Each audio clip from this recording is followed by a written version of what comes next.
Hello everyone. In this video, I am going to start with our next topic of polity section for your NTSC exam. So our topic is making of the constitution. So let's start the topic. So there was a demand for a constituent assembly, as we have seen in the earlier classes or in the earlier video, that it was in 1934 that the idea of constituent assembly for India was put forward for the first time by M.N. Roy, a pioneer of communist movement in India. तो हमने पिछली classes में देखा है कि ये सबसे पहला जो आइडिया है कॉन्स्टिट्यूएंट असेंबली बनाने का, ये M.N. रॉय के द्वारा दिया जाता है 1934 में. Now in 1935, the Indian National Congress (INC) for the first time officially demanded a constituent assembly to frame the Constitution of India. Now, this particular point is important with respect to your NTSC point of view. तो ये question आपको पूछा जा सकता है कि सबसे पहले जो ऑफिशियल डिमांड कब रखा गया कि कॉन्स्टिट्यूएंट असेंबली इंडिया के लिए होना चाहिए कॉन्स्टिट्यूशन को ड्राफ्ट करने के लिए. तो ईयर है 1935 और इसका डिमांड करने वाले हैं Indian National Congress (INC). Okay, so this point is important. Now, in 1938, again the date is important here. Jawaharlal Nehru, on behalf of the INC, declared that the Constitution of Free India must be framed without outside interference by a Constituent Assembly elected on the basis of adult franchise. तो देखिए किस basis पे ये constituent assembly बनाने की demand कर रहा है. तो यहाँ पे एडल्ट फ्रेंचाइज के बेसिस में कॉन्स्टिट्यूएंट असेंबली बनाने की डिमांड कर रहा है. किसके द्वारा ये डिमांड नहीं हुआ है? तो जवाहरलाल नेहरू के द्वारा. डेट क्या है? 1938. तो this all points are important. Now the demand was finally accepted in principle by the British government in what is known as the August Offer of 1940. अब जो पर्टिकुलर डिमांड उनके द्वारा की गई, जवाहरलाल नेहरू के द्वारा की गई, उसको कब एक्सेप्ट किया जा रहा है? Then again important point, that particular demand was accepted on the August Offer of 1940 by the British government. So who had made the demand? So Pandit Jawaharlal Nehru on behalf of INC. And who has accepted it? The British government. Through what? Through the August Offer of 1940. Okay. Now, according to that particular demand, or according to the acceptance of that particular demand, in 1942, Sir Stafford Cripps.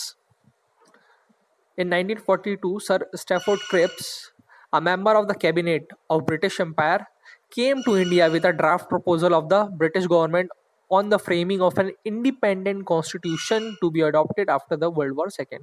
तो इस particular demand अगस्त offer के according 1942 में sir Stafford Cripps जो हैं, जो कि cabinet member हैं British empire के, वो इंडिया आते हैं क्या प्रपोजल लेके कि वो एक इंडिपेंडेंट कॉन्स्टिट्यूशन इंडिया के लिए अडॉप्ट करने में मदद करेंगे, लेकिन कब?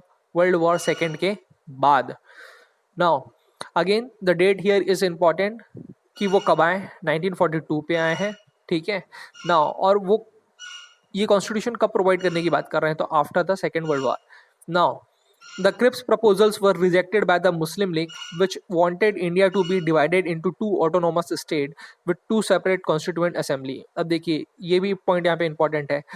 इसको कौन रिजेक्ट कर दिया है? तो क्रिप्स प्रपोजल, यानी स्टैफर्ड क्रिप्स जो भी प्रपोजल यहाँ पे रख रहा है उसको मुस्लिम लीग जो है रिजेक्ट कर दे रहा है, क्योंकि वो एक ऑटोनोमस स्टेट चाह रहा है, डिवीजन ऑफ द कंट्री चाह रहा है in the form of Pakistan. That's why they are rejecting this proposal and they are demanding for two separate constituent assembly. दो अलग अलग constituent assembly बनाने की यहाँ पे वो बात कर रहे हैं. Then finally a cabinet mission was sent to India. Now Cripps यहाँ पे पहुँचे, उन्होंने सारी चीज़ें डिस्कस की, सारे पार्टियों के साथ मिलके उन्होंने बातचीत की, and according to his report a cabinet mission is sent to India for deciding for the constituent assembly. एक कैबिनेट मिशन इंडिया भेजा जाएगा जो डिसाइड करेगा कि अब कॉन्स्टिट्यूएंट असेंबली एक्चुअली में इंडिया में फॉर्म कैसे होगी. Now the cabinet mission consisting of 3 members, Lord Pethick Lawrence, sir Stafford Cripps and A.V. Alexander, arrived in India on 24th March 1946. तो A.V. Alexander along with sir Pethick Lawrence and sir Stafford Cripps ये India पहुंचते हैं as a cabinet mission. तो ये particular date जो है ये यहाँ पे इंपॉर्टेंट है। ये कब आते हैं? तो मार्च 24 1946 को ये यहाँ आते हैं।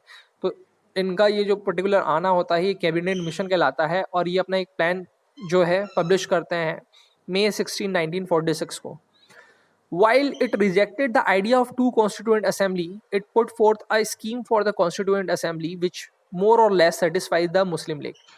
तो दो कॉन्स्टिट्यूएंट असेंबली होने वाली बात को ये रिजेक्ट कर देते हैं जो मुस्लिम लीग के द्वारा डिमांडेड था, लेकिन ये कुछ ऐसे और स्कीम सामने रखते हैं जिसको जो मुस्लिम लीग को भा जाता है, और इनका ये जो पर्टिकुलर कैबिनेट मिशन है ये सक्सेसफुल हो जाता है।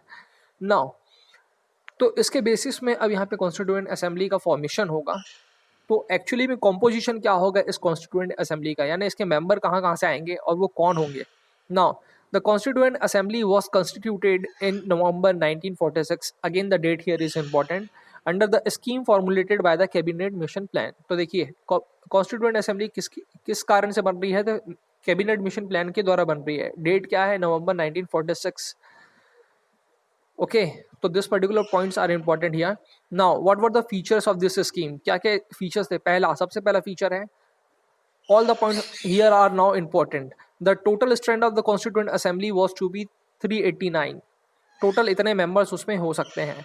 Now out of that 296 seats were to be allotted to British India. 296 seats जो हैं ब्रिटिश इंडिया के मेंबर्स के द्वारा भरा जाएगा। ब्रिटिश इंडिया यानी जो ब्रिटिशर्स की ब्रिटिशर ऑक्यूपाइड टेरिटरी है, वहाँ से जो लोग लिए जाएंगे, रिप्रेजेंटेटिव लिए जाएंगे, वो 296 होंगे। Then 93 seats were allotted to the princely state. Princely state यानी जहाँ पे राजाओं का अभी भी राज था उस पर्टिकुलर टाइम में, वहाँ से 93 से मेंबर्स लिए जाएंगे।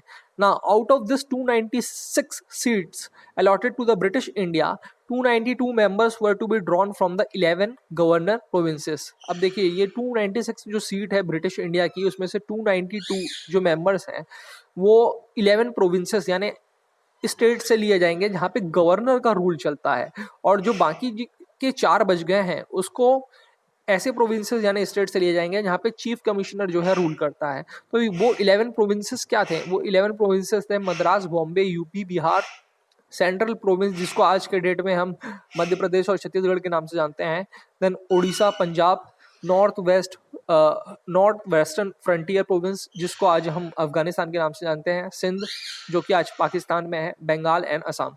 तो ये 11 प्रोविंसेस थे जहाँ पे गवर्नर का रूल था। यहाँ से 292 मेंबर्स को लेना था। देन द अदर 4 जहाँ पे चीफ कमिश्नर रूल करता था वो था दिल्ली, अजमेर, मेवाड़, कुर्ग एंड ब्रिटिश बलूचिस्तान। तो यहाँ पे आप मैप में देख सकते हैं, ये जो पर्टिकुलर यहाँ पे आपको कुर्ग दिख रहा है, फिर दिल्ली तो आपको पता ही है कहाँ पे है। तो ओवरऑल इस रीजन से और बाकी सारे रीजन से ये मेंबर्स को यहाँ पे चुना गया है। Now each province and princely state or group of the state in case of small states were to be allotted seats in proportion to their respective population. अब देखिए ये सीट्स का डिस्ट्रीब्यूशन में एक्चुअल हुआ कैसे है। तो हर एक प्रोविंस या प्रिंसली स्टेट में जो सीट का अलॉटमेंट हुआ है वो उसके पॉपुलेशन के बेसिस में हुआ है।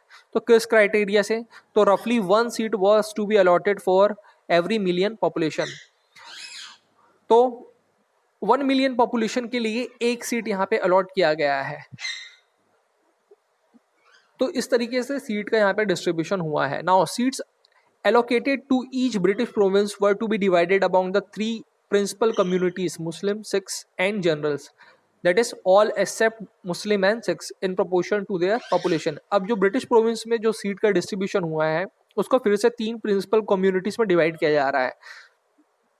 जाने ब्रिटिश प्रोविंस में अगर सीट्स अगर हम एग्जांपल में ले लेते हैं कि एक पर्टिकुलर स्टेट में अगर 30 सीट्स अलॉट हुए हैं तो उसमें से 10 जो है मुस्लिम सेक्शन को जाएगा, 10 जो है सिख सेक्शन को जाएगा और 10 जो है जनरल सेक्शन के लिए रखा जाएगा। तो इस तरीके का डिस्ट्रीब्यूशन यहाँ पे हुआ है। तो देखिए यहाँ पे जनरल की कैटेगरी में कौन आ रहा है? मुस्लिम और सिख्स को छोड़ के बाकी जितने भी हैं वो जनरल की कैटेगरी में आ रहे हैं, और फिर उनको पॉपुलेशन के बेसिस में उनको सीट्स अलॉट किए गए हैं। Now the representative of each community were to be elected by member of that community in the provincial legislative assembly, and voting was to be by the method of proportional representative by means of single transferable vote. देखिए ये जो representative है जिनको चुना जाएगा constituent assembly के लिए, हर एक कम्युनिटी का, इसको इलेक्ट करने वाला मेंबर जो होगा इसी कम्युनिटी से प्रोविंशियल लेजिस्लेटिव असेंबली में होगा। The representative of each community were to be elected by the member of that community, है ना। हर एक कम्युनिटी का जो रिप्रेजेंटेटिव है उसको उस कम्युनिटी के मेंबर्स चूज करेंगे कहाँ पे, प्रोविंशियल लेजिस्लेटिव असेंबली में। And voting was to be done by the method of proportional representation by the single transferable vote. ठीक है, ये सिंगल ट्रांसफरेबल वोट यानी एक व्यक्ति एक वोट देगा, इस तरीके से ये वोटिंग होगी। Now the representative of princely state were to be nominated by the head of the princely state. यहाँ पे देखिए, यहाँ पे जो ब्रिटिश टेरिटरी है उसके जो मेंबर्स हैं उसको इलेक्शन के द्वारा चुना जा रहा है, लेकिन जो प्रिंसली स्टेट के मेंबर है उनका नॉमिनेशन हो रहा है, उनको नामित किया जा रहा है। कौन नामित करेगा? तो head of the princely state.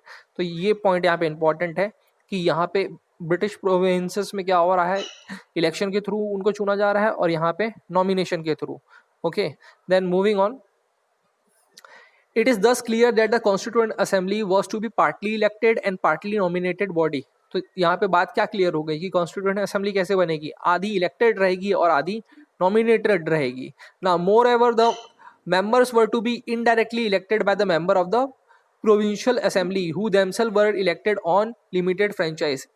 Just हमने अभी ये लास्ट पॉइंट में हमने यहाँ पे क्लियर किया है कि देखिए यहाँ पे जो रिप्रेजेंटेटिव है इनको किसने चुना है, इनको जो प्रोविंशियल लेजिस्लेटिव असेंबली में जो मेंबर्स हैं उन्होंने चुना। और ये जो मेंबर्स है इनको चुनने वाले कौन है, इनको चुनने वाले लोग हैं उस पर्टिकुलर प्रोविंस के। ओके, तो यहाँ पे ये क्या हुआ है, यहाँ पे इनडायरेक्ट इलेक्शन हुआ है। इनडायरेक्ट इलेक्शन का मतलब क्या है कि प्रोविंशियल लेजिस्लेटिव काउंसिल के मेंबर्स को पहले लोगों ने चुना और फिर वो मेंबर ने अपने पर्टिकुलर प्रोविंस के लिए मेंबर्स को कॉन्स्टिट्यूएंट असेंबली के लिए चुना। तो यहाँ पे इनडायरेक्ट इलेक्शन हुआ है और ये जो पर्टिकुलर मेंबर है जिन्होंने ये इनडायरेक्ट इलेक्शन किया है इनको कैसे चूज किया गया था, तो इनको लिमिटेड फ्रेंचाइज के द्वारा चूज किया गया था। अगर आपको याद होगा तो मैंने लास्ट क्लास में जब गवर्नमेंट ऑफ इंडिया एक्ट पढ़ाया था 1935, तो उसमें एक लिमिटेड फ्रेंचाइज की बात हुई थी। लिमिटेड फ्रेंचाइज का मतलब क्या है, वोटिंग राइट्स। तो ये किसको मिला था, जो टैक्स पे करता था, जिसके पास प्रॉपर्टी थी या फिर जो एजुकेटेड सेक्शन था। तो एक ऐसी particular section of the society को ये राइट अवेलेबल था जिन्होंने वोटिंग करके अपनी एक गवर्नमेंट चुनी थी। ओके, तो इस पर्टिकुलर सिस्टम के द्वारा जो मेंबर्स चुने गए वो कॉन्स्टिट्यूएंट असेंबली के लिए ब्रिटिश प्रोविंस में फिर से वोटिंग करेंगे, अपने में खुद से फिर से वोटिंग करेंगे और वहां से फिर मेंबर्स को चूज करेंगे। Now moving on, the election to the constituent assembly for 296 seats allotted to the British India provinces were held in July-August 1946। Again, the date here is important। तो जो कॉन्स्टिट्यूएंट असेंबली के लिए जो 296 allotted है British India province के लिए, उसके लिए जो इलेक्शन है वो जुलाई अगस्त 1946 में हो रहा है। Now the Indian National Congress won 208 seats, the Muslim League 73 seats and the small groups and independent got the remaining 15 seats. Again this point is important, किसको कितना सीट मिला। तो जो इलेक्शन हुआ उसमें से 208 सीट्स जो है आईएनसी लेके चला जा रहा है, इंडियन नेशनल कांग्रेस। मुस्लिम लीग के पास 73 सीट्स आ रहे हैं और बाकी जो छोटे छोटे स्मॉल ग्रुप्स हैं या इंडिपेंडेंट्स ग्रुप्स हैं उनको 15 सीट्स मिल रहा है। Now however the 93 seats allotted to the princely state were not filled as they decided to stay away from the constituent assembly. अब देखिए, जो 93 सीट्स अलॉट किया गया है प्रिंसली स्टेट को, यानी प्रिंसली स्टेट के लिए जो रिजर्व रखा गया है वो फिल नहीं हो रहा है क्योंकि ये पार्टिसिपेट ही नहीं करते हैं। प्रिंसली स्टेट जो है पार्टिसिपेट करने नहीं आते हैं कॉन्स्टिट्यूएंट असेंबली में, लेकिन धीरे धीरे बाद में ये क्या होंगे, इसको ज्वाइन करेंगे, जो हम आगे देखेंगे। Now although the constituent assembly was not directly elected by the people of India on the basis of adult franchise, the assembly comprised representative of all section of Indian society, that is Hindus, Muslims, Sikhs, Parsis, Anglo-Indians, Indian Christians, SC, STs, including women of all these sections। Okay, जैसे कि अभी हमने देखा कि constituent assembly जो है directly elected नहीं है, यानी लोगों ने डायरेक्ट इसमें वोट नहीं दिया है अपना एडल्ट फ्रेंचाइज का यूज करके। एडल्ट फ्रेंचाइज का मतलब क्या है, the person who are above the age of 18 और up to the age of 18 they are given the right to vote, इसको बोलते हैं एडल्ट फ्रेंचाइज। तो इस चीज का प्रैक्टिस करके यहाँ पे इलेक्शन नहीं हुआ है, यहाँ पे इनडायरेक्ट इलेक्शन हुआ है, जो मैंने आपको पीछे समझाया। ओके, तो उसके बावजूद भी, क्योंकि यहाँ पे डायरेक्ट इलेक्शन नहीं हुआ है, उसके बावजूद भी यहाँ पे सारे सेक्शन ऑफ द सोसाइटी के रिप्रेजेंटेटिव हैं। उसमें हिंदू हैं, मुस्लिम हैं, सिख हैं, पारसी हैं, एंग्लो इंडियंस हैं, इंडियन क्रिश्चियन हैं, एससीज हैं, एसटीज हैं, और वुमेन भी हैं इन सारे सेक्शन ऑफ द सोसाइटी से।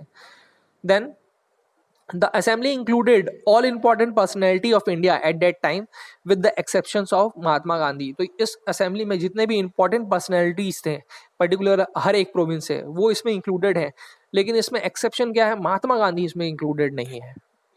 Okay, now working of the constituent assembly, कैसे वर्क करती थी कॉन्स्टिट्यूएंट असेंबली, या कैसे वर्क करना उसने स्टार्ट किया।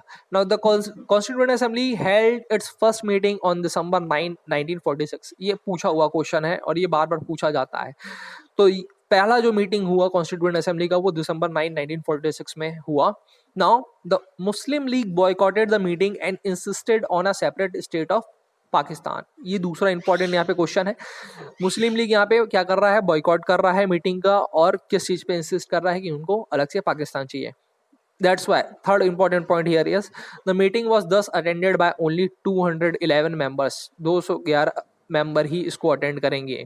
Now the most important question here, Dr. Sachidanand Sinha, the oldest member of Dr. Sachidanand Sinha, the oldest member, was elected as the temporary president of the assembly following the French practice. Two important points here. The first temporary president, Dr. Sachidanand Sinha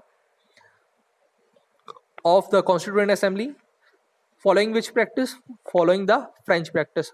French या France के जो लोग हैं उनके यहाँ ये tradition होता था कि अगर कोई टेम्पररी मेंबर चुनना, प्रेसिडेंट चुनना है, तो जो ओल्डेस्ट या एल्डरली मेंबर होता था उसको वो पोस्ट दी जाती थी। तो इसी ट्रेडिशन को फॉलो करते हुए सचिदानंद सिन्हा को यहाँ पे चूज किया गया था। Now later Dr. Rajendra Prasad was elected as the president of assembly, that you already know. Now similarly both H.C. Mukherjee and V.T. Krishnamachari were elected as the vice president of the assembly. Now in other words, the assembly had two vice president. Important point over here. Now talking about the objective resolutions, तो what was objective resolution? तो on December 13, 1946, important date, Jawaharlal Nehru move the historic objective resolution in the assembly. तो इस particular date में जवाहरलाल नेहरू एक document लेके आ रहे हैं जिसका नाम है ऑब्जेक्टिव रिजोल्यूशन असेंबली में। तो इसमें क्या है देखिए, it laid down the fundamental and philosophy of the constitutional structure. आधार क्या होगा हमारे कॉन्स्टिट्यूशन का, वो किस फिलोसॉफी पे वर्क करेगा, यानी उसका दर्शन क्या होगा, किस विचारधाराओं, किस मतों को, किस आइडियोलॉजी को फॉलो करेगा, वो सारी बातें उन्होंने उसके अंदर डिस्क्राइब की हैं। तो यहाँ पे लिखते हैं वो, this constituent assembly declares its firm and solemn resolve to proclaim India as an independent sovereign republic and to draw up for her future governance a constitution. तो देखिए इंडिया कैसा होगा, तो इंडिपेंडेंट होगा, सोवरेन होगा, रिपब्लिक होगा, ये सारी बात कर रहे हैं। इंडिपेंडेंट यानी आज़ाद होगा, सोवरेन यानी प्रभुत्व संपन्न होगा, रिपब्लिक यानी गणराज्य होगा। तो ये सारी बातें वो यहाँ पे कह रहे हैं। तो उसके लिए, उसके गवर्नेंस के लिए यहाँ पे कॉन्स्टिट्यूशन बनाने की यहाँ पे बात कर रहे हैं अपने ऑब्जेक्टिव रिजोल्यूशन के थ्रू। नाउ आगे लिखते हैं, where in the territories that now comprises British India, the territories that now form the Indian states and such other parts of India as are outside India, and the state as well as other territories as are willing to be constituted into the independent sovereign India। तो India कैसे बनेगा बोल रहा है, तो जो British India आज के डेट में है और जो इंडियन स्टेट है और जो इंडिया के बाहर में स्टेट है जो इंडिया के साथ मिलना चाहता है, ये जो है एक सोवरेन इंडिया बनाएगा, इसकी बात कर रहे हैं। नाउ ये क्या बनेंगे, shall be a union of them all, इन सबका यूनियन बनेगा, and where in the said territories whether with their present boundaries or with such others as may be determined by the constituent assembly and thereafter according to the law of the constitution. और जैसा कि constituent assembly के द्वारा decide किया जाएगा, वैसे इनकी present boundaries के साथ या फिर कॉन्स्टिट्यूएंट असेंबली जो है इनकी बाउंड्रीज को अल्टर कर सकती है बोल रहा है, यानी चेंज कर सकती हैं. Now shall possess and retain the status of autonomous units together with the residuary power and exercise all power and function of government and administration save and except such powers and function as are vested in or assigned to the union or as are inherent or implied in the union or resulting therefrom, and wherein all power and authority of the sovereign independent India, its constituent parts and organs of government are derived from the people. तो यहाँ पे क्या बताने की कोशिश कर रहा है कि हर एक प्रोविंस जो इंडिया पे जुड़ेगी उसके पास स्टेटस ऑफ ऑटोनॉमस होगा, यानी वो अपने टेरिटरी के विदिन में सारे के सारे पावर्स खुद एक्सरसाइज करेगा, यानी उसके पास रेसिडुअरी पावर भी रहेगी. लेकिन अगर कोई पर्टिकुलर पावर बच जाता है तो वो सेंटर के पास जाएगा या यूनियन के पास जाएगा, उस चीज की यहाँ पे बात कर रहा है. Then wherein shall be granted and secured to all the people of India. देखिए अब क्या चीज देने की बात कर रहा है लोगों को, तो जस्टिस, सोशल जस्टिस, कैसा जस्टिस, तो सोशल, इकोनॉमिक एंड पॉलिटिकल न्याय देने की बात कर रहा है, सामाजिक, आर्थिक और राजनीतिक. Then equality of status of opportunity and before the law, समानता देने की बात कर रहा है, समानता का अधिकार किसमें, अपॉर्चुनिटी में, यानी किसी पर्टिकुलर चीज को पाने की जो स्थिति है उसमें वो इक्वलिटी देने की बात कर रहा है. लॉ के सामने, नियम के सामने या फिर लेजिस्लेचर के सामने समानता की बात कर रहा है. नाउ फ्रीडम ऑफ थॉट, किस किस चीज़ों की आज़ादी, freedom of thought, expression, belief, faith, worship, vocation, association and action, सोचने की, एक्सप्रेस करने की यानी दर्शाने की, बिलीफ जो आपका धर्म है या फिर जो आप पूजा पाठ करते हैं, एसोसिएशन बनाना यानी आप एक असेंबली बना सकते हैं, सभा बना सकते हैं और आप उसके अकॉर्डिंग एक्ट कर सकते हैं. लेकिन ये सारी चीज़ें सब्जेक्ट टू लॉ होनी चाहिए और पब्लिक मोरालिटी को ध्यान पे रख के होनी चाहिए, इस चीज़ की यहाँ पे बात कर रहा है. Now wherein adequate safeguard shall be provided for minorities, backward and tribal areas and depressed and other backward classes. और आगे कहते हैं कि सेफ गार्ड भी यहाँ पे प्रोवाइड करना चाहिए किनको, माइनॉरिटीज को, यानी जो अल्पसंख्यक हैं, जो बैकवर्ड हैं, यानी जो सोसाइटी में सोशली और पॉलिटिकली और या इकोनॉमिकली पीछे हैं, और ट्राइबल एरिया से जो लोग आते हैं यानी जो आदिवासी एरिया जो हैं, डिप्रेस जो हैं, जिनको सताया गया है, means the untouchables and other backward classes, तो ऐसे लोगों को ये सेफ गार्ड प्रोवाइड करने की बात कर रहे हैं अपने ऑब्जेक्टिव रेजोल्यूशन में. Now whereby shall be maintained the integrity of the territory of the republic and its sovereign rights on land, sea and air according to justice and the law of civilized nation. तो देखिए integrity maintain करने की बात कर रहे हैं Republic यानी गणतंत्र की, और सोवरेन राइट्स जो हैं यानी जो प्रभुत्व संपन्न जो राइट्स हैं, अधिकार हैं हमारे, यानी जो जो हमारे लैंड टेरिटरी है, सी टेरिटरी है और एयर टेरिटरी है, उस पे कंट्रोल लाने की बात कर रहे हैं according to the justice and the law of civilisation. ठीक है, तो न्याय प्रणाली को फॉलो करते हुए और जो पर्टिकुलर सिविलाइज नेशन का जो न्याय प्रणाली होता है उसके अकॉर्डिंग ये सारी चीज़ों को एक्सरसाइज करने की बात कर रहे हैं. Then this ancient land attains its rightful and honored place in the world and makes its full and willing contribution to the promotion of world peace and welfare of mankind. और आखिरी में क्या बात कर रहे हैं कि अब ये जो पर्टिकुलर हमारी कंट्री है ये वर्ल्ड पीस को प्रमोट करेगी और मानवता के भले के लिए काम करेगी. It will be working for the welfare of the mankind. Then this particular point is important here. This resolution was unanimously adopted by the assembly on January 22, 1947. तो इस पर्टिकुलर रिजोल्यूशन को इस डेट पे अडॉप्ट कर लिया जाता है. Now it influence the eventual shaping of the constitution through all it's subsequent stages. It's modified version forms the preamble of the present constitution.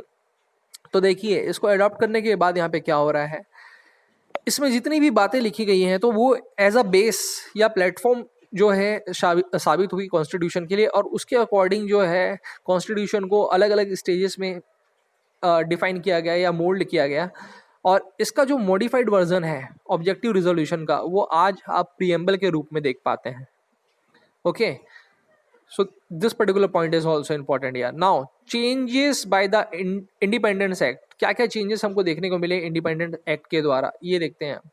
Now the representative of the princely state who had stayed away from the constituent assembly gradually joined it. जैसे ही independence act आता है तो हमने जैसे देखा 93 जो members थे constituent assembly के, जो प्रिंसली स्टेट से बिलोंग करते थे, उन्होंने ज्वाइन नहीं किया था कॉन्स्टिट्यूएंट असेंबली को. लेकिन जैसे ये इंडिपेंडेंस एक्ट पास होता है, यहाँ पे ये धीरे धीरे कॉन्स्टिट्यूएंट असेंबली को ज्वाइन करने लगेंगे.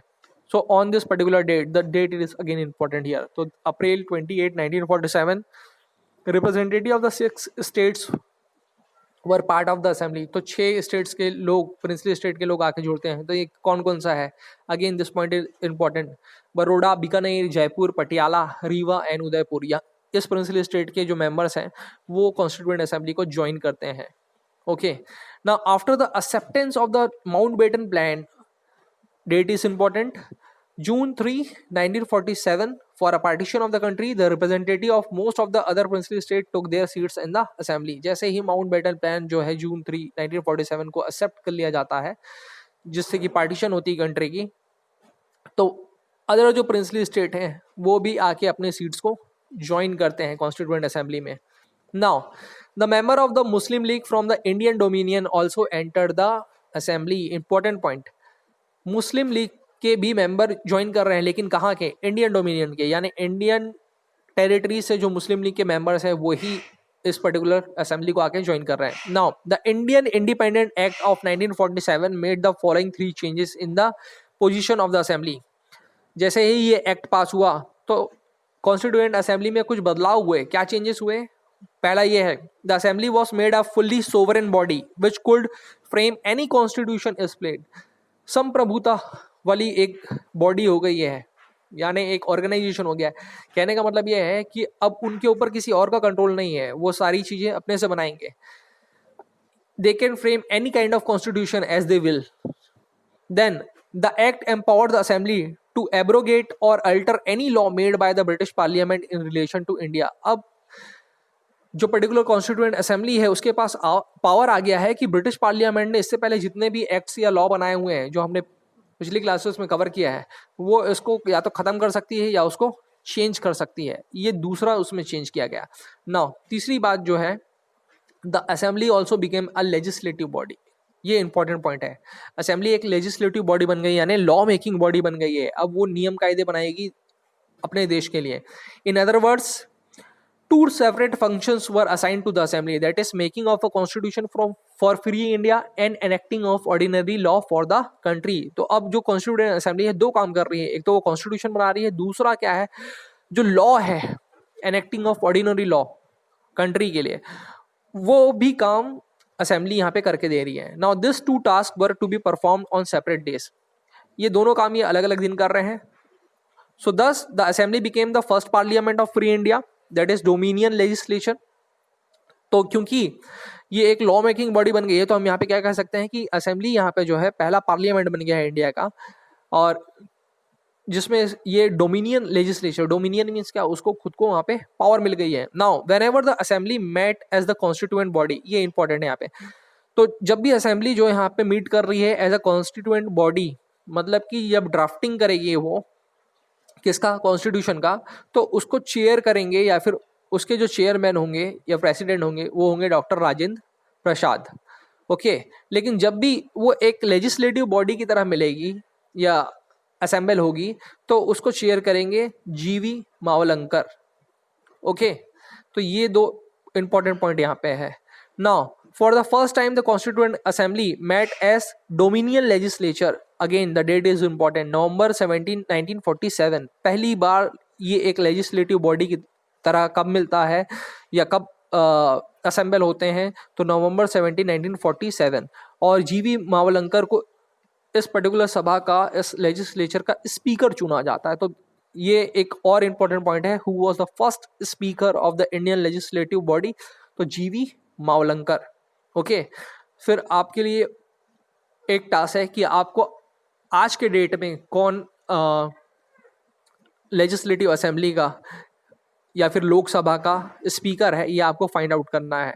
करंट स्पीकर के बारे में भी क्वेश्चंस आपको पूछे जा सकते हैं। Now this two functions continue till November 26 1949। ये दो दो फंक्शन है, that is drafting of constitution या making of constitution and legislating. ये कब तक कंटिन्यू होगा? नवंबर 26 1949 तक। क्यों? क्योंकि तब तक जो कॉन्स्टिट्यूशन बनाने वाला जो काम है वो खत्म हो जाएगा। Now the Muslim League members hailing from the areas included in the Pakistan withdrew from the constituent assembly for India. तो मुस्लिम लीग के जो मेंबर्स हैं जो पाकिस्तान के एरिया से आते हैं वो कॉन्स्टिट्यूएंट असेंबली से अपना नाम वापस ले लेंगे या वो हट जाएंगे कॉन्स्टिट्यूएंट असेंबली से। तो ये कौन कौन से प्रोविंस थे जो पाकिस्तान के अंदर आते थे? तो West Punjab, East Bengal, North Western Frontier Province, Sindh, Balochistan, Sylhet district of Assam. तो इन्होंने सेपरेट कॉन्स्टिट्यूएंट असेंबली सेटअप की पाकिस्तान के लिए। नाउ कॉन्सिक्वेंटली अब इनके हटने के कारण यहाँ पे क्या हुआ है? The total strength of the assembly came down to 299 as against 389 originally fixed in 1946 under the cabinet mission plan. तो ये इंपॉर्टेंट पॉइंट है यहाँ पे। कैबिनेट मिशन प्लान में 389 सीट्स ओरिजिनली फिक्स किया गया था। अब ये इनके हटने के कारण क्या हो गया? 299 में आ गया है। Now the strength of the Indian province that is from formally British province, Indian province यानी जो ब्रिटिश प्रोविंस है यानी जो ब्रिटिश टेरिटरी होती थी वो रिड्यूस हो गई 296 से 229 में। And those of the princely state from 93 to 70, यानी जो मेंबर्स का कोटा है वो यहाँ पे रिड्यूस हो गया। Now other functions performed by the constituent assembly, क्या क्या किया उन्होंने? पहला, in addition to the making of the constitution and enacting of ordinary laws, the constituent assembly also performed the following function, that is it ratified the India's membership of the commonwealth in May 1949। यानी India की जो membership थी Commonwealth के लिए उसको उन्होंने स्वीकार कर लिया। कब? मई 1949 में। इंपॉर्टेंट क्वेश्चन है यहाँ पे। Now it adopted the national flag on July 22 1947। National flag को अडॉप्ट कर रहे हैं जुलाई 22 1947। अब इसमें जितने भी पॉइंट्स आएंगे सारे आपके एनटीएससी पॉइंट ऑफ व्यू से इंपॉर्टेंट है, तो ये डेट आपको याद करना है। Then it adopted the national anthem, कब अडॉप्ट कर रहे हैं? जनवरी 24 1950। Adopted the national song on January 24 1950, same date. Okay, then it elected Dr. Rajendra Prasad as the first president of India on January 24, 1950. In all, the Constituent Assembly had 11 sessions. ये most important point है जिसको बहुत बार पूछा गया है आपके NTS exam में। तो in all the constituent assembly had 11 sessions. और ये कितने दिन में इन्होंने कंप्लीट किया? तो 2 years 11 months and 18 days, इतने दिन इनको लगे कॉन्स्टिट्यूशन को कंप्लीट करने के लिए। Now the constitution makers had gone through the constitution of about 60 countries and the draft constitution was considered for 114 days। इतनी कंट्रीज की कॉन्स्टिट्यूशन के थ्रू होके इन्होंने गया और उसको ड्राफ्ट करने के बाद उन्होंने उसको 114 डेज तक डिस्कस किया। Now the total expenditure, again important point, 64 lakh constitution बनाने में उनको 64 लाख लग गए हैं। Then on January 24 1950 the constituent assembly held its first session. पहला सेशन जो है ये फाइनल सेशन जो है अपना कॉन्स्टिट्यूएंट असेंबली यानी आखिरी सेशन जो है जनवरी 24 1950 को ये रख रहे हैं। Then it however did not end, constituent assembly यहाँ पे खत्म नहीं हो रही है, लेकिन क्या होगा उनके साथ? And continued as the provincial parliament of India. अब वो पार्लियामेंट ऑफ इंडिया हो जाएगी कब से? तो जनवरी 26 1950। Another important point, now till the formation of new parliament, जब तक कि न्यू पार्लियामेंट बन जाएगा। कैसे बनेगा ये न्यू पार्लियामेंट? तो फर्स्ट जनरल इलेक्शन, एक और इंपॉर्टेंट पॉइंट, कब होगा वो? 1951 से लेकर 52 के बीच में। Okay, then the provincial parliament cease to exist on April 17 1952। Again important point, तो प्रोविंशियल पार्लियामेंट जो है यानी जो कॉन्स्टिट्यूएंट असेंबली पार्लियामेंट की तरह एक्ट कर रही थी वो ऐसा एक्ट करना कब खत्म कर देगी? 17 अप्रैल 1952। नाउ तो पहला इलेक्टेड पार्लियामेंट जो है जिसमें 2 हाउसेस होंगे वो मई 1952 से वर्किंग पे आ जाएगा. Okay, so this was all for today. You have seen all the factual points. So if you want to, so you can make notes of that, and you have to learn all the factual points. Okay, thank you.